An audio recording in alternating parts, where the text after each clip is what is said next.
অতুল ব্যাপারীর শ্রী শ্রী দুর্গা মন্দির। আমরা 70 বছর থেকে আমাদের এই মন্দিরে দুর্গাপূজা প্রতি বছরই সুন্দরভাবে অনুষ্ঠিত হচ্ছে।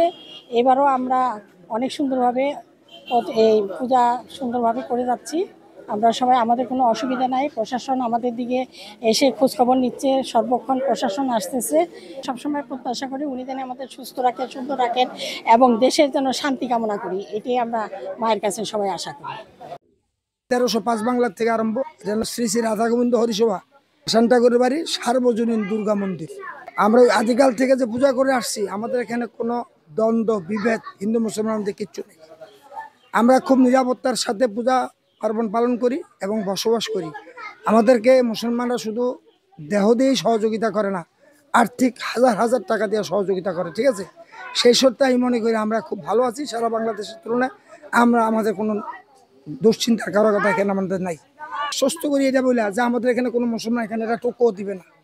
এই বিশ্বাস ভক্তি আমরা দীর্ঘদিন ধরে লালন করে আসছি, এখনো সেটা লালন করে আসছি। ঠিক আছে, শান্তিপূর্ণ ভাই আমরা পূজা করছি। মনে করেন কোনো আমার কিছু না হইলো অসুবিধা নেই। কোনো একটা মসজিদ, একটা মাদ্রাসা, এমন কোনো একটা লোক হয়।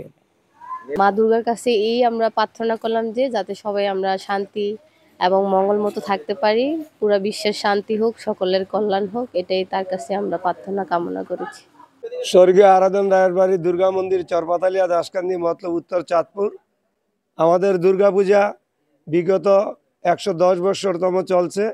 আমাদের পূজায় কোনো রকমের দুষ্কৃতিকারী এবং কোনো রকমের হামলার কোনো রকমের অভিযোগ নাই এবং হয় নাই কোনো দিন। এই 110 বৎসরের মধ্যে আমাদের পূজা কোনো রকমের হামলা বা কোনো রকমের কুচক্রী মহলের দ্বারা কোনো নির্যাতিত হয় নাই। আমরা সুন্দরভাবে পূজা করছি। অধ্যকার এই 2025 সালে এই অধ্যকার পূজায় আমরা খুব আনন্দ ফুর্তি করে পূজা করছি এবং মায়ের পূজা এবং ভক্তদের আগমনে আমরা খুবই সন্তুষ্ট। আমরা আশা করি বর্তমান সরকার যেভাবে দেশ চালাইছে আমরা খুবইভাবে উপকৃত এবং লাভবান।